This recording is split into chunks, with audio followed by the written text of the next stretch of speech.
ये उस कोने से लेके और वो जो बाउंड्री है वहां तक पूरी 6 बीघे जमीन है। और हमारे पापा और चाचा के बीच में इसी 6 बीघे जमीन के ऊपर लड़ाई थी, ठीक है ना? पता है वो तो, लेकिन अब क्या सोचा है आपने? कुछ नहीं भाई, मैंने तो यही सोचा है, ये 6 बीघे जमीन में से 2 बीघे जमीन तो अपने हिस्से में करवा ली मैंने, ठीक है?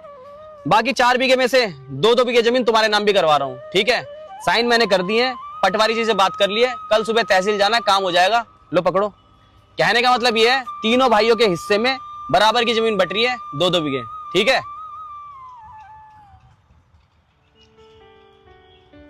लेकिन भैया इस जमीन के तो 2 हिस्सेदार है ना, ताऊ जी और पापा जी। इस हिसाब से हम दोनों भाइयों के हिस्से में 3 बीघे जमीन आनी चाहिए। तो आप हमें 1 बीघा जमीन फालतू की दे रहे हो, जबकि आपके अकेले के हिस्से में 3 बीघे जमीन आनी चाहिए। अकेले? मेरे भाई, इस अकेले शब्द से तो डर लगता है। अरे बचपन में माँ छोड़ के चली गई, तब मैं अकेला हो गया। फिर पापा और चाचा की लड़ाई में तुम दोनों भाइयों से अलग हो गया, फिर मैं अकेला हो गया। और अब पापा मुझे अकेला छोड़ के चले गए, फिर मैं अकेला हो गया। मैं बाकी की जिंदगी अकेला नहीं रहना चाहता मेरे भाई।